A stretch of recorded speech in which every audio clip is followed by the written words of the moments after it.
Yo, I have a question. Have you ever heard a song or watched a music video, watched a podcast, or saw some sort of video clip and you thought to yourself, who is this person? Where did they come from? You know, like, especially if it's a really popular song.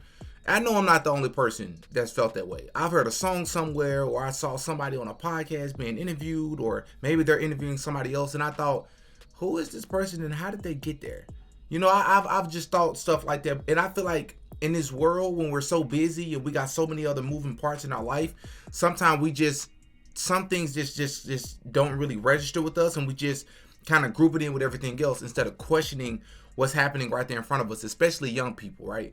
And I believe we've all heard the term industry plant before, but if you haven't heard the term industry plant, or if you don't know what that is, essentially industry plant is a term that's very popularly used in the music industry, and essentially it's a person, allegedly, because some people like to argue that industry plants don't exist, but I'm not one of those people. Essentially, an industry plant is a person who is either very talented with a very small fan base, or very well connected with essentially no fan base, and that music label will put money behind them to help them blow up. And you say, well, why would they do that? A lot of times, I come to believe that they do this to be able to control that person's message, to be able to control that person's image, and use that person for an overall agenda, right? And I know a lot of y'all out there feel like that's a conspiracy theory, but I have very good reason to do that, right? And the person who inspired me to make this video is a woman by the name of Bobbi Althoff, or something like that. This is the woman, and I don't know if you all have seen any of the clips, man, but I was scrolling social media about maybe a week and a half ago, and I saw an interview that she did with Drake. Yeah, Drake?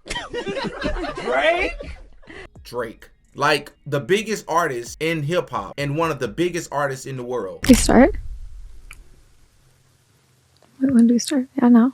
Yeah. And they're sitting in the bed, and they're like, the interview has since been deleted. So I'm like, okay, so I'm gonna check this podcast out, and I'm just listening to them talk, and it's very apparent that they don't really know each other. And she's asking him about his come up and about things in his life, and she has this niche of being like this awkward comedic type of style, very similar to like Funny Marco, if you know who that is. Funny Marco, who also she interviewed as well, is a person that he's a comedian where he does things in a very awkward way. Sorry, but yeah, so as I was telling you, Tiffany was in the gym and then she got upset, and then I'm just like, what's going on with her? I don't know. About. Huh? No, what we was talking about, Tiffany. So she was in the gym and then she took my gym. You got the right guy, because you sure it was me? I don't know what you're talking about. I have no idea who Tiffany is or anybody is. But I'm making this video because if you're one of those people who say the industry plants don't exist, watch this woman. Where did she come from? If it's not more obvious than this woman, I don't know what is, bro.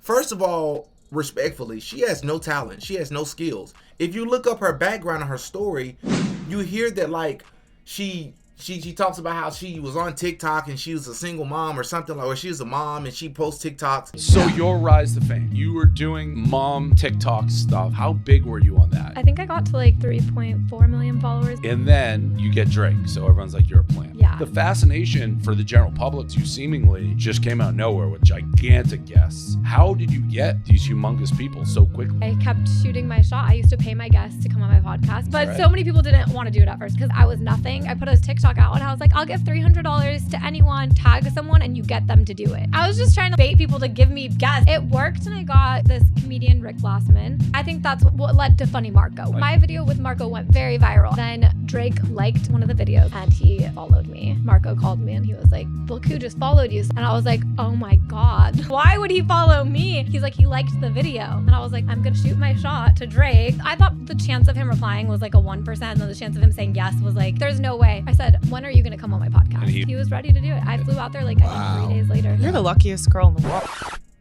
Bruh, that's cap. That's not, I don't believe that story for a sec. She has this thing where she talks about like, oh, I pay people and I was trying to pay this person. If you know somebody and you're connected, get up out of here with that. Because do you know how many people, it's kind of like the whole little Nas X Lil Pump and all these other artists that come out of nowhere with these massive songs. Yes, they might be talented. Yes, they may have great songs. But it's like, you think it's a coincidence that Lil Nas X blew up on SoundCloud with Old Town Road or whatever it was, which I do like that song, but he blew up, and you have all these other talents on social media that's been working for years that don't get a break. Nobody blows up. You blow up and become one of the biggest artists in the world, and all of a sudden, you're twerking on the devil. You think that's a coincidence, bro? These people, all of this stuff is orchestrated, bro. When you see stuff like this where people come out of nowhere, I just look and be like, hold up. First of all, you have no experience in podcasting. Nobody knows who you are. Nobody knows where you came from. And all of a sudden, you're interviewing Tyga, you interviewing Lil Yachty, Drake, Mark Cuban, a freaking billionaire. She's interviewing billionaires. You got people who've been in podcasting for years that can't get these people's attention. And you mean that you want us to believe that all of a sudden, get up out of here. And this interview she did where they're addressing the fact of people saying that she's a plant and all of that, that's what you call damage control. That's all that is, bro, is damage control. They're just trying to hop in front of the story, act like they're addressing it to kind of discredit the whole narrative around her being a plant. No, it doesn't. You're a freaking plant, bro. She's well connected. Her dad, her uncle, somebody she's related to or knows somebody that she's related to has gotten her into the same rooms with these people. And I think all these celebrities that she's interviewed are the scums of the earth, and I think all of them are devil worshippers. That's just my personal belief. But because of their notoriety, because of their, who they are in society, you just have to question, like, how did you get in contact with these people? What, because you're a pretty girl?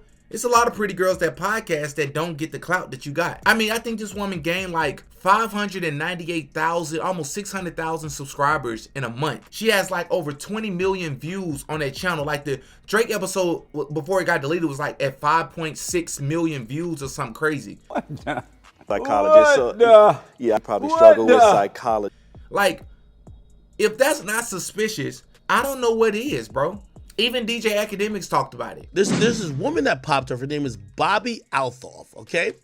After she did an interview with Lil Yachty, which, by the way, did good. The Drake interview was at 11 million. This Lil Yachty's at 5 million. She did one with Mark Cuban 12 days ago, which has 2 million. And Tyga did one with her 5 days ago, which actually has 4.2 million. So instantly, in the space of like 8 podcasts, she's like the hottest new podcaster out. After she did an interview with Lil Yachty, which, by the way, did good. The Drake interview was at 11 million. This Lil Yachty's at 5 million. She did one with Mark Cuban 12 days ago, which has 2 million. And Tyga did one with her 5 days ago, which actually has 4.2 million. So instantly, in the space of like 8 podcasts, she's like the hottest new podcaster out. For you to get millions of views, especially like have 8 podcasts with 11 million views, I want to put this in perspective. Joe Rogan's average podcast, right? His average podcast numbers, which means he might have some a little bit lower, some a little bit higher, is 11 million. That's the number I've been touted and heard. So Joe Rogan does 11 million views every podcast, right? Not every podcast, some is higher, some higher. But here's the thing. It's Joe Rogan. How long has he been in the game? How much things has he done?